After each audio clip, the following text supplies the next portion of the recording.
Okay, so we're diving right in today. Jumping right in. Right into this like surge in people like trying to improve their English skills in 2025. Yeah, you see it everywhere. Everywhere you look. And so we're going to go through and kind of unpack all of this stuff and why this is happening and what's causing it. All the reasons, yeah. And they give you some really like actionable tips and things that you can do to kind of get on board with this trend and really just level up your English. Level up, yeah. That's the goal. Yeah, so let's first kind of dig into why is this happening right now?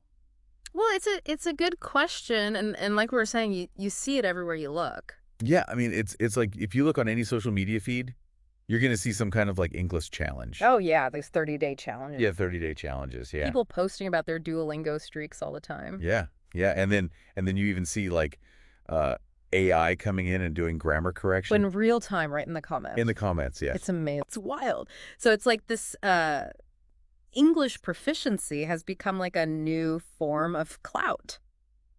That's a good way to put it. And I Okay. think a lot of that has to do with the way these challenges are designed. Right, They, right. they tap into like our competitive spirit. You know? Yes. You gotta keep up that streak, you know? Yeah. Yeah, you don't want to break the chain. You don't want to break the chain. No. But then there's this whole AI piece. Yeah. Which is so cool to me because language learning is becoming this like seamless part of our digital lives. Yeah, like it's not just the thing you go and do anymore. Right. It's just happening all the time. Yeah, it's just baked in. And it's also interesting because it's not just people who are learning English as a second language who are doing all this. Right. Like native English speakers are even getting in on this. Oh, yeah. You see them working on their accents? Yeah, like refining those accents, Mhm. trying to sound like, Like a posh British person? Yeah, maybe. Or just like learning really advanced vocabulary, like Mm. being influenced by book talk or something. Oh yeah, book talk is huge. Yeah. And they want to like, sound more intelligent when they're reading Shakespeare out loud or whatever. Right. So there's like a real desire to elevate like the way people express themselves. Yeah, I think that makes sense, especially now with so communication happening online. Right. People want to be articulate, they want to be understood Right. and maybe even stand out a little bit. Yeah, I think that's a really good point. And then there's also the practical side of it. Oh, right, the real world benefits? Yeah, like English, it's like this global facilitator, isn't it? Oh, for sure. It's like if you want to travel or get a better job or, create content for a wider audience, English is like the key. It's the key. It unlocks so many doors. Yeah, it's like a cheat code almost. Yeah, it's like a global cheat code. Especially in certain industries and stuff. Absolutely. So it's like, yeah, English is becoming more and more important in this interconnected world. It really is the dominant language in so many areas of life. Yeah. So we've talked about the why. Now let's get into the how. The good stuff. Yeah. Like, how can you actually improve your English in 2025? Right, because there are so many new ways to do it. Exactly. Yeah. So we need to kind of think outside the box here. Go beyond those like traditional methods. Right, like those textbooks. Yeah, the textbooks just sitting there and reading. It's not enough anymore. Not anymore. No. So let's talk about immersion, Okay, immersion. but like fun, engaging immersion. Yes, make it enjoyable. Yeah, because nobody wants to be bored while they're learning. Exactly. So one thing you can do is like watch Netflix with the subtitles on. Oh, that's a good one. Yeah, it's a really easy way to like kind of get that dual sensory input. Right, you're seeing the words and hearing them at the same time. Exactly. And studies show that can actually like really help with vocabulary retention and like understanding sentence structure. It's like your brain is making these connections without you even realizing it. Yeah, that's like it's happening in the background Right. while you're, enjoying your favorite show. Exactly. And then another tip that I thought was really interesting was watching Twitch streams. Twitch streams. Yeah, like those live streams of gamers. Oh, yeah. Okay. And they're narrating their gameplay in English. Right. And it's like supernatural, unscripted English. Real life English. Yeah. So you're getting exposed to like slang, conversational fillers, all those things that you don't really learn in a textbook. Right. And it's in a context that's already like fun and engaging. Yeah, you're already interested in the game. Yeah. So you're not even really thinking about the fact that you're learning. Right. It's just happening naturally. Exactly. And then for those of us who are, busy and don't have a lot of time, there's those short form YouTube videos. Oh, yeah. Those are everywhere. Everywhere. Yeah. Like English with Lucy. I love her videos. Yeah. Or those like learn English in 60 seconds type things. Right. Just quick little lessons. Yeah. And you can squeeze them into like a break or, a commute. And they're so effective because they're so focused. Yeah, they break down complex topics into these like bite-sized pieces. Exactly. So it's easier to actually retain the information. And stay motivated. Yeah, for sure. Okay, so let's talk about AI. AI, it's changing everything. It's changing everything, and it's also changing the way we learn languages. Absolutely. So how can we use AI to kind of like accelerate our English learning journey? Well, there are some really exciting tools out there. Yeah, like those AI-powered language learning apps. Oh, yeah. Those are incredible. Like I came across one called Speakeasy. Speakeasy. I haven't heard of that one. Yeah, it's pretty cool. And I think the name really speaks to like the whole idea of like, Becoming more confident. yeah, being able to speak English easily. Right. And these apps, they basically act as like patient tutors. Right. Always there to help you. Yeah, they give you instant feedback on your pronunciation, your grammar. And they adapt to your level. Yeah, it's like having a personalized tutor in your pocket, Exactly. And that's something you just couldn't get before. right? And then there's this other trend, which is kind of wild, Oh, tell me about it. like using AI chatbots for role playing. Role playing. Yeah, like on Discord. Okay. So like you could practice ordering coffee in Aw. English with a chatbot, Oh, wow. and the chatbot will like respond realistically. That's so cool. Yeah, so it's like a safe space to practice those real world conversations. Right, because there's no judgment. Yeah, exactly. You can just like make mistakes and learn from them. I love that. Yeah, it's pretty awesome.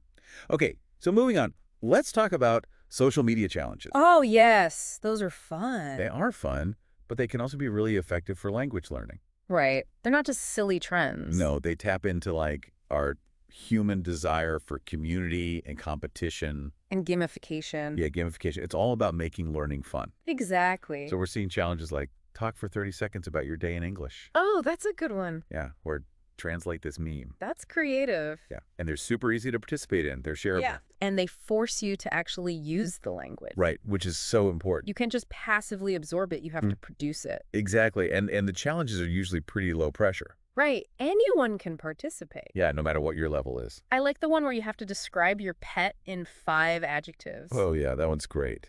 It's so fun and memorable. Yeah, and it makes you really think about your vocabulary. Right. You have to be specific. Yeah, and the best part is you get feedback from other people. Oh, right. The community aspect. Yeah, like native speakers will often jump into the comments and offer corrections or mini lessons. It's like free tutoring. Yeah, exactly. And sometimes your post might even go viral. Oh, that's a nice bonus. Yeah, it's like a little extra motivation. For sure. Okay, so now let's shift gears a little bit and talk about our own experiences with learning English. Oh, yeah. Let's get personal. Because we've all had those aha moments. And those face palm moments. Oh, yeah. The blunders. But it's important to share those too. Yeah, because it makes the whole process feel more relatable. And it shows that everyone makes mistakes. Right. So for me, a recent win was finally mastering the British pronunciation of draft. Draft with the ah sound. Yeah. It felt like a huge accomplishment. I bet. But then I had this epic fail where I was trying to sound all sophisticated. Oh, no. And I used the phrase, I am beside myself, to express excitement. Oh. And the person I was talking to thought I meant like I was literally standing next to myself. Oh, dear. Yeah, it was a total miscommunication. I can see how that happened. Yeah, so it turns out that phrase has a very specific meaning, Right. which is not what I thought it meant. Yeah, those idioms can be tricky. They can be tricky, yeah. And then my co-host Jamie had a similar experience trying to use the word ubiquitous. Ubiquitous. That's a good one. Yeah, but they completely butchered the pronunciation. Oh, no. Yeah, and the person they were talking to was just like, They what? were lost. Yeah, but on the flip side, Jamie also had a win where they realized they were starting to understand like nuanced slang. Oh, that's a good sign. Yeah, after spending a lot of time in online English-speaking communities. Right. Immersion at work. Exactly. Yeah. So it's all about those little victories. And learning from the mistakes along the way. Yeah, exactly. And never giving up. That's the key. Okay, so our final tip is all about speaking. Speaking the language. Yeah, because it's one thing to understand English. But it's another thing to actually speak it. Yeah, and a lot of learners struggle with this. It's like there's a silence barrier. Yes, a silence barrier. You know, you can understand everything, but you're afraid to open your mouth. Yeah, exactly. Yeah. So how do we break through that barrier?